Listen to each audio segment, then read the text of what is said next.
do with that. Okay. So here goes the Mangalacharanam. Uh, yeah, Mangalacharanam. Okay, we'll just jump into the first verse. So Mangalacharanam is done for several purposes. So please, you might be knowing that from Sri Chaitanya Charitamrita. So just quickly, what are the reasons why we do Mangalacharanam?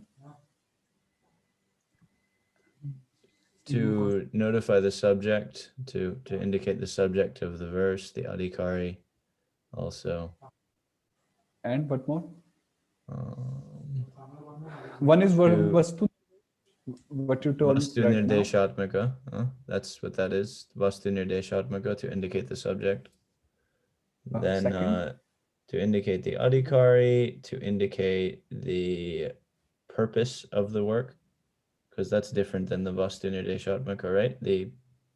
Vastu The Nirdesh is the same thing, the purpose of the subject. Okay. Also to invoke auspiciousness at the beginning Ye- of a work. Yes. So that the work finishes without any vigna in between. And the third thing is the blessing. The author, he blesses the readers, the audience through the work. So so so Krishnadas Kaviraj Goswami, he writes in Chaitanya Charitamrita Adi Leela chapter 1 about this Vastu Nirdesh, Ashirvad, and uh, I just forgot the third term, but these are the things. Krishna mupasitamasya srajamiva namavalim tanavai tvaritam vitare desha tat sahitya dijamodam. So we are not doing the pronunciation session, okay? So please uh, skip that. Of course, it's not that I'm bad at it. I'm okay, I'm average in pronunciation, but this is not pronunciation class. Krishna upasitam asya.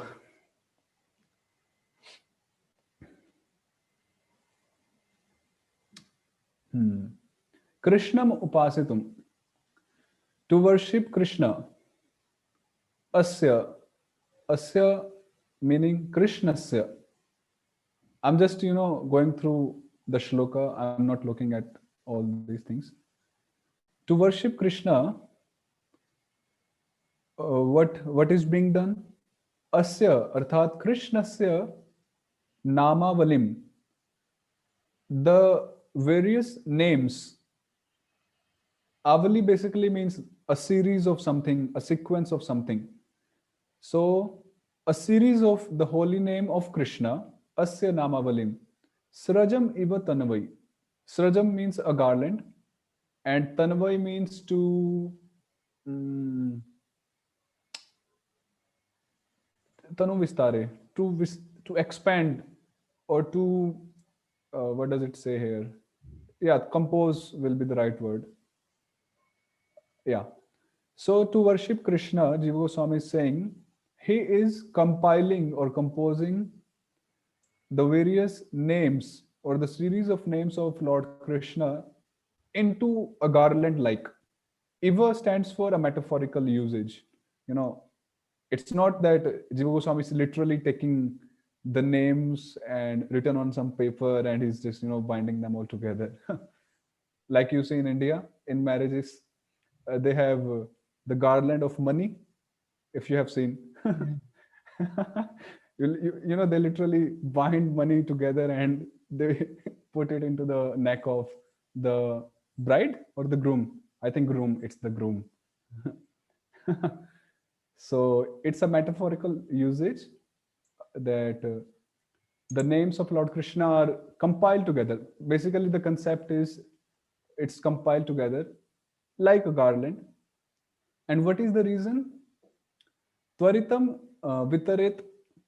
Tvaritam means quickly, tvaritam. That it should be vitaret, vitran. We say prasad vitran. It should be spread quickly and to the mass people. Esha tat sahityadi jamodam. And what should be spread? The amod. What is amod? The happiness. Vinod, Amod, they are all synonyms. Vinod, Amod, Anand, and so on. The happiness which is born of the scripture, which is the Harinamamrita vyakaranam, which is which consists of the holy names of Lord Krishna. So such happiness should be distributed all over. Did you get it? See, it's not the direct translation at all, like it is done here. I'm just going uh, through a shloka, just trying to break down the shloka, because I think this is the thing which we need to practice and we need to do. So, did you get the first verse? Was that okay? Yeah, clear.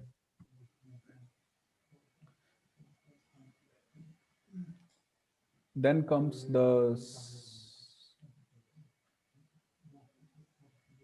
second one, which you have been quoting since last talks. Ahat jalpita jatitam drishtva. What does drishtva mean, by the way? Having seen, having looked at. Shabdanushasana stomam harinama valitam vyakaranam vaishnavarthamachinmaha.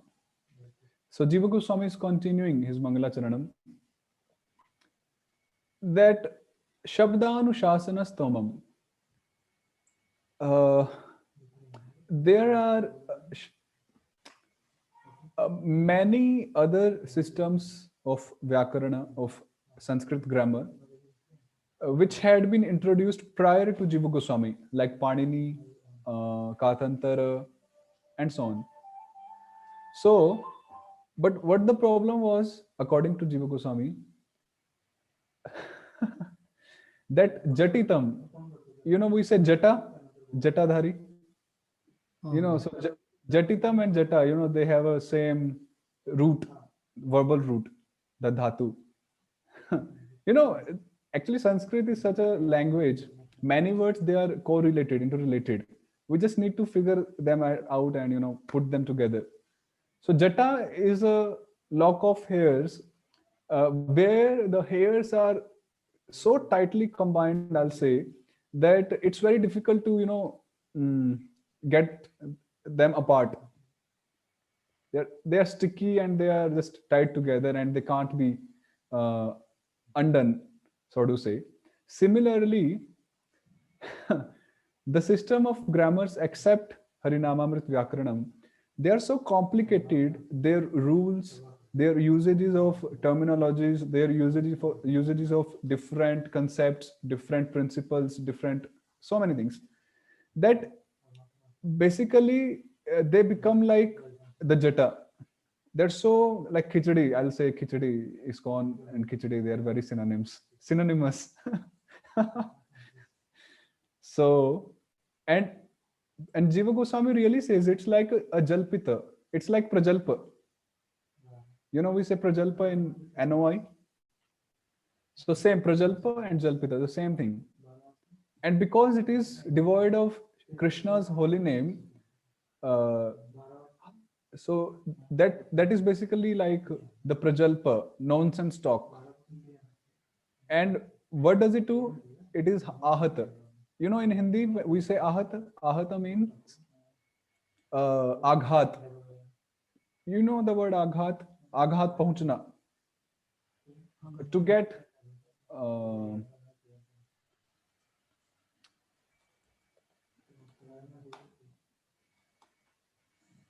see, struck, beaten, hit, hurt.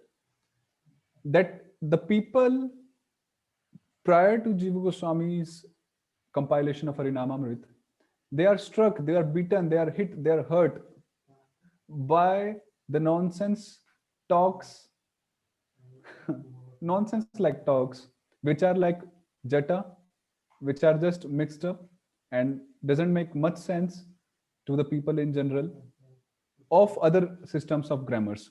Shabdanushasana stomam. This means of other systems of grammars.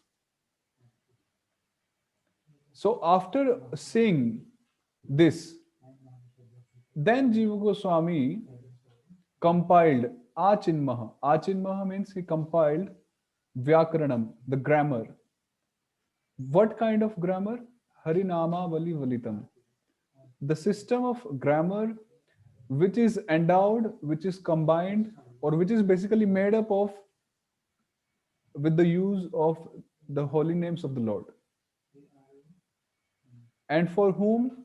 Who are the target audience? If someone asks, Vaishnavartham. Vaishnavanam artham iti Vaishnavartham.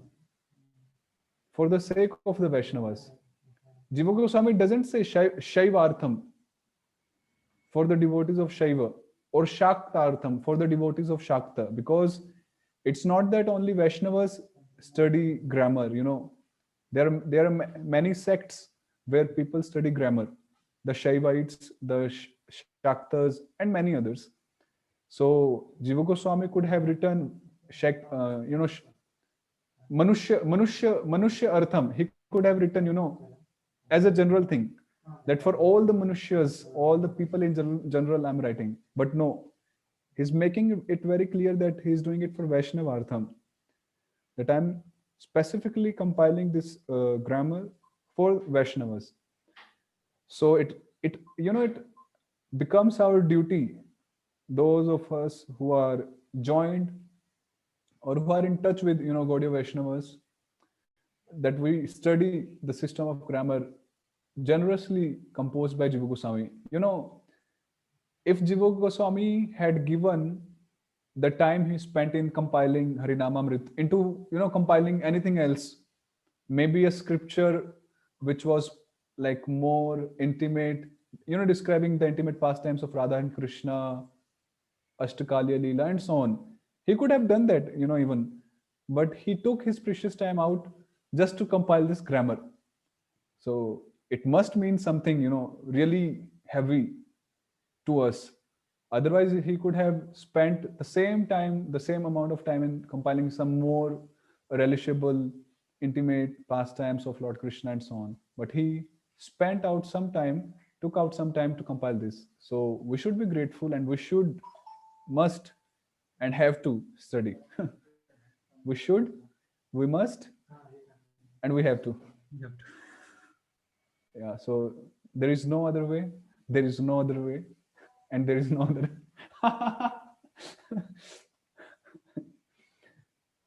So I really become very happy when someone desires to study Harinamamrita. It's very rare actually. Manushyanam Sahasreshu, I'll say. Okay, was that okay? The second verse? Yeah, clear. Vyakarane marunivriti Jeevan लुब्धः सदाघ संविघ्नाः हरिनामामृतमेतत् पिबन्तु शतधावगाहन्ताम्. In a desert, generally when we hear the word desert, the first thing which comes in our mind is what just by hearing the name desert, or let's say just by hearing the name Nirjala Ekadashi, the image of water pops in our mind. Oh, Jal. So why does it? Why so? Because it's very natural that in the desert it's very hot, it's very dry. That let alone the throat, let alone the stomach, even the mind and the intelligence becomes thirsty to have some water. It's the mental thing which starts from, then the thirst extends up to the stomach and to the throat. Even our mind and even our intelligence, they become thirsty. I don't know if you had that experience, but I had. When in the beginning, initially, when I was connected to ISKCON, and the very first time when I heard that, tomorrow is Nirjala Ekadashi, and you're supposed to not even drink water, and let alone about all the eatables items. So the night time was all about, I was dreaming about water.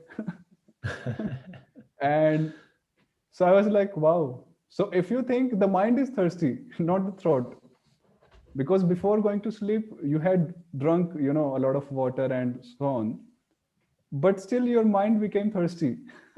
So thirst started from the mind and then extended up to the the throat actually. So what Jiva Goswami is trying to mention here is the other system of grammars, they are simply like deserts, where although the system of grammar, the principles are being taught, but the thing is they are very dry, and they are dry. And Jiva Goswami is saying that literally the people who study those grammars, they are literally sort of committing suicide. And they are Jivan Lubdha. They are, uh, what does it say here? They are very much desirous of some water there, something tangible, something relishable there, which is of course Krishna's holy name, which Jiva Goswami is trying to point out it. So people who study other grammar systems, they are wandering into a desert looking for some nectar, but they are sadagh sangvigna. They are always afflicted with difficulties. They're looking for, it's like the material world. People here looking for happiness, but what happens? Even if they get some happiness, just a little bit, it's wrapped up with a lot of misery. So similarly, people who are trying to study other systems, they are just wandering into desert, and but still they are looking for some nectar. But what they are getting is difficulties and so on, and nothing else. Difficulties and misery. But Jiva Goswami is sort of advertising here his book. But please come here. And what shall we do if someone asks, Harinama, etat Harinamamritam pibantu. It's Mm, like etat this. Etat means yeah. this. Etat is a pronoun. Etat Harinamamritam. That in a desert, people only look for water, not for Amrita. Please notice that. Mm, But Jiva Goswami is a devotee, is a person, is a generous person, I'll say, magnanimous, who is not just offering a simple, normal liquid water. No, he's offering a liquid which is even uh, desired by the demigods, Amrita, and that is the Harinama Amritam. So it's not just water, it's the Amrit. So he's saying, Etat Harinama Amritam pibantu. Please drink this nectar like holy name. So if someone may take a sip, you know, and that's all, then Jiva Goswami snatches the bottle away. No, then he says Shatadha. Shatadha means 100 times, hundreds of mm, times. That you dive into, you drink this Harinamamrit, you dive into this Harinamamritam hundreds of times. The concept is you keep it with yourself and relish for lifetime. So this is the point which Jiva Goswami is making here. So is this clear, this verse? yeah, clear. Yes. Yeah. Basically, you can deliver a lecture, Bhagavatam lecture from these verses also.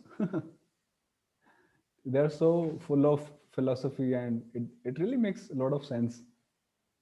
Complete sense, actually, not lot of. Okay, so this is the last verse, and it's a quotation from Srimad Bhagavatam, Canto 6, the famous. Sanketyam parihasyam vastobham helaname bhava vaikuntha nama grahanam asheshagharam viduh. Yeah, so this is who Uvacha? Anyone? Who is saying this? This is Yamaraj, huh? Yeah, this is Yamara. Yamavacha. Yamavacha. Yamavacha. So, so now after studying the three verses of Mangalacharanam, someone may still object, that the use of holy name should be done to please Krishna. Someone may do that. Some pramanic Gaudiya, some Pramanic devotee can do that, make an objection to Jiva Goswami, against Jiva Goswami, that holy name should only be used uh, to please Krishna, as an expression of our love and not otherwise. And that is also right. Then the person may ask, so why you are using the holy name except for the purpose it should be used primarily? Are you getting my point? Yes. Mm-hmm. That response, Jiva Goswami is giving a quote from Srimad Bhagavatam, that of course you are true, but this is the quotation from Srimad Bhagavatam which states that Harinam can also be taken secondarily in these ways: Sanketyam, Parihasyam, Stobham, and Helanam. Of course, this is not Shuddhanam for sure, but it is also not Namaparad. It it is counted as Namabhas, the second stage. So, and which is really very higher than, first of all, those people who do not even chant, and even higher than those who are into Namaparad. So this is quite a stage actually, quite a stage to chant the holy name in either of these four ways. So Sanketya means to address someone. Sanket, Sanketyam.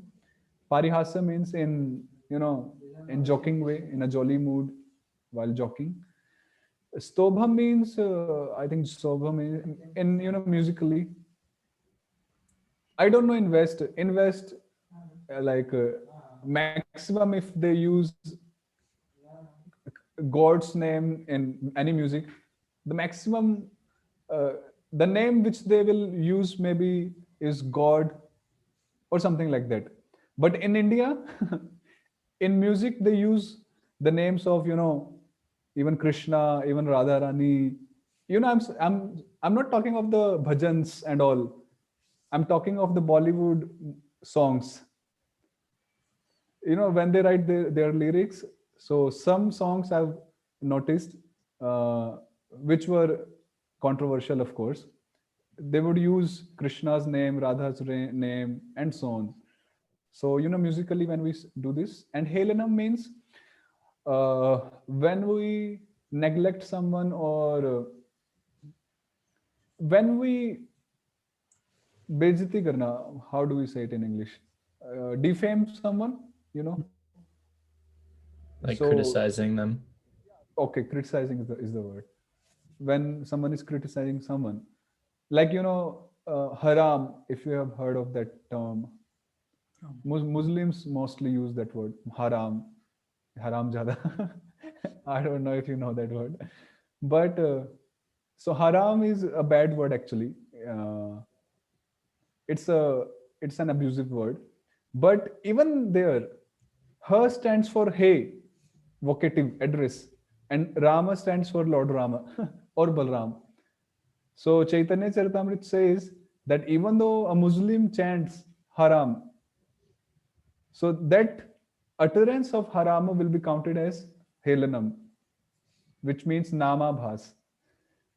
So in that sense, so Sanketyam, Parihasyam, Stobham, and Helanam, in any of the ways this is chanted holy name, what will it do is uh, Asheshagharam, all of one's uh, papa, agha means papa, will be destroyed just by chanting the holy name in either of these ways. So this is the strength and this is the power of the holy name, which is not chanted for the primary reason, which is to attain love of God, which is to please Krishna, even though chanted in secondarily, you know, with a secondarily priority, then also the effect is Ashesha Agaharam. All one's impious deeds, their effects, the results, they are all vanished just by doing this. So this is Jiva Goswami's response to such people who might object. So that's how Jiva Goswami wraps up his Mangalacharanam, and then he starts with his first Prakaranam, the chapter which is Sangya chapter. So my style is The number of sutras you will memorize, I'll teach them. So, and sutra means this one in Sanskrit. And we also have the Roman transliteration here, of course, and word to word and the translation. So the number of sutras you'll memorize each day, I'll teach it. Whether it is one sutra or two or three, depends on you. So today we'll stop here with the Mangalacharanam. And so tomorrow, please come and memorize the sutras. I don't know your capacity, so because you're two, you're not one. You can memorize two or at least three sutras. It's very small actually. Hmm. One line, two lines, yes. And if I say this one, I'm just Not in. Okay, it's okay. actually I did this. Okay. My teacher told me to do that when I was studying. It's not like shlokas, huh? It'll be like not like shlokas, not like prose also. Like it'll be like. This is prose actually. This is like a prose. Okay. This Okay. is simple like a paragraph. But anyhow, I won't bother you with this. Uh, so please memorize three sutras for tomorrow. Okay, let me just decide it for you. Uh, please memorize three sutras. So this one, then the two, second, and the third one. Just skip all this explanation until we study the sutra in class. After that, you can study, no issue. Then the second one, and then the third one ahead. So do memorize three sutras. Is that okay? Three sutras? Yes. Yeah, no problem. Yeah, means I'm going a little slower in the beginning, but I'll really increase the pace when I see you are doing good. I just have one doubt. Like, I'm not so much familiar with. I read Srila Prabhupada's books, but what is your expectation of vocabulary? Like every time we have to look into the dictionary and do it because many of the things it's new for me. So how do you plan? How do you suggest that one can improve? Yeah, It's okay. Yeah, so Anvaya thing, which I told you before, the Anvaya study of Srimad Bhagavatam.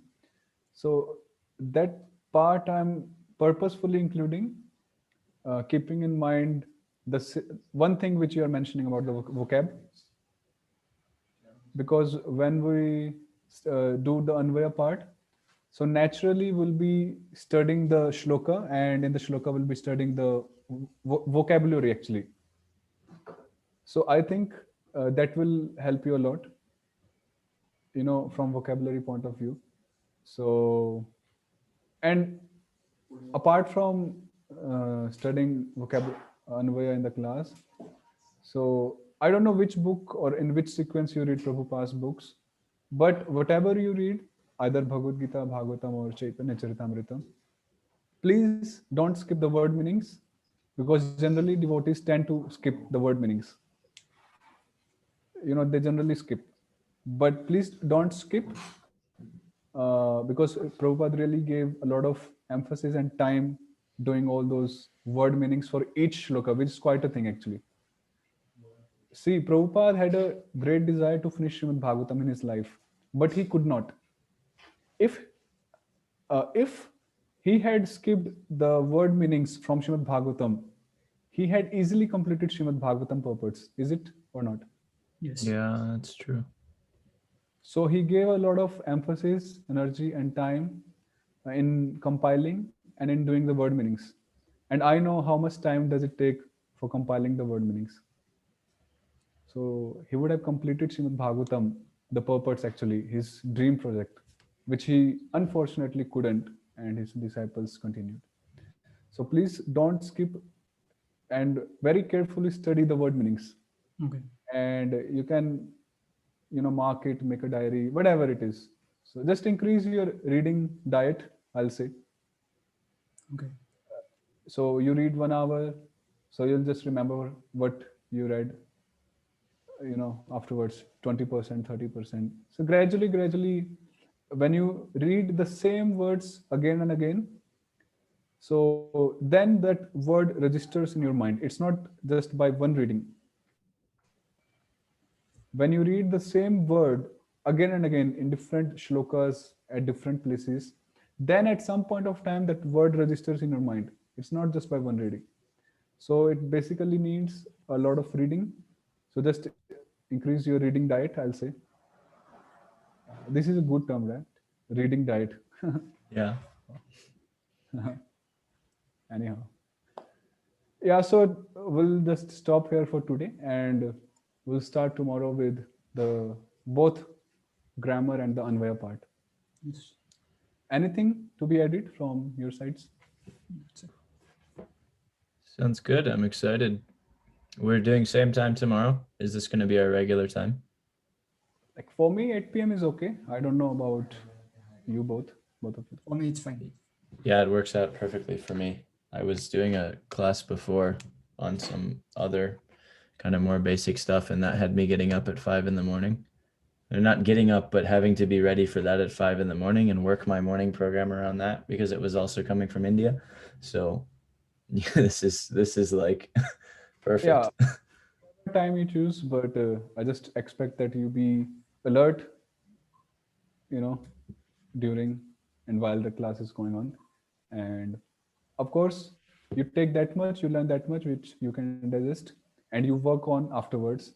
And the next class you come in, so you carry that thing. It's not that you just forget it and you come. We come, Yeah. blank. I just don't really appreciate that thing. Yeah. So be frank to yourself and be frank to myself also. I just, Mhm. if you feel you're like unable to continue, then just be frank. It's not a big deal.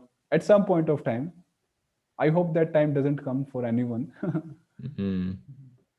I'm not discouraging, but don't just drag it, if it doesn't work out for any of us. That's my point. It's not that everyone has to study grammar. No. If someone is interested, his caliber is, then it's okay. Like no one, it's not that everyone has to do management. It's not that everyone has to be a pujari. Similarly, it's not that everyone has to study grammar. you know so it's not that everyone has to be. So but so if you are doing it, do it nicely, give time. uh, yeah, that much I'll expect. Okay, so we'll end up here. Thank you very much. So Okay. tomorrow, same time, and it will be good if you can host the meeting every day, Ujjwal Prabhu. Yeah, that's no problem. I was happy to when you said you didn't have one. I do some readings quite often in the week, and I've really been struggling with having the 40-minute limit. And so when you said that, I just said, you know what? Okay, Krishna's given me a little bit of money. I may as well just pull the trigger. Consider this, I can reciprocate in some way, and just Thank you. get a pro account. Thank you very much for your contribution. No, thank you. It's some little thing I can. It's nothing. You're the one giving us your time. Yeah. It's fun for me actually. Actually, I'm not giving. Also, I'm giving time to you, but I'm giving time to myself also. You know, it's That's really even better because that means it's going to come across nicely because you want to do it. So it's for me that's music to my ears. wow. Okay, so let us start our reading diet, studying diet from tomorrow on a, I'll say 5 days a week basis, not a daily basis. Huh. And let's see how it works out. I think it will work out nicely. Yeah. Yeah. So thank you very much. See you tomorrow. Hare Krishna. Hare Krishna. Hare Krishna.